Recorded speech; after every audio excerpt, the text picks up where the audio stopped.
ସାଙ୍ଗମାନେ ଦେଖନ୍ତୁ ଆମ ପୁଅ ଆଜି ରୋଷେଇ କରୁଛି ହେଲା। ଆଉ ସେ ଆଜି ବଣପତ୍ର ଶାଗ ବନେଇବ।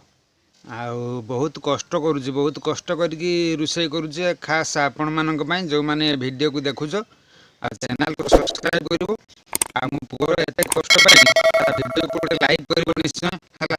ଏଇ ଦେଖନ୍ତୁ ତାକୁ ମୁଁ ବଣପତ୍ର ଆଣି ଦେଇଛି, ସେଇଆକୁ ମାନେ ରୋଷେଇ କରୁଛି। ଶାଗ ବନେଇବ ହେଲା, ବଣପତ୍ରରେ ସେ ଶାଗ ବନେଇବ। ଶାଗ କର ପୋକ ମୁଁ ଖାଇମି। ଆଉ ତାର ଏଇ ଯେଉଁ ତାର ବାସନ କୁସନ ସବୁ ରହିଛି, ଏଇଥିରେ ଦେଖନ୍ତୁ ପାଣି ଭର୍ତ୍ତି ହେଇକି ରହିଛି ହେଲା।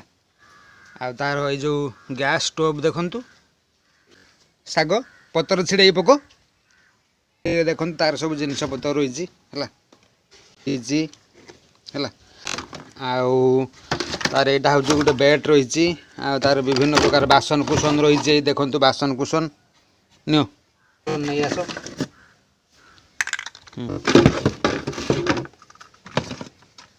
ବସ ବସ ତମେ ବସ।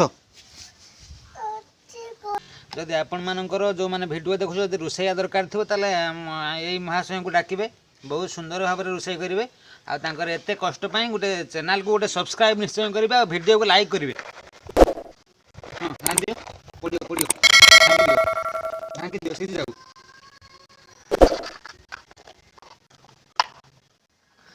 ରୋଷେଇ କରିବ ହେଲା। ଏଇଟା ଦେଖନ୍ତୁ ଭଲ ଭାବରେ ମୁଁ ଆଣିଛି, ନିଅ।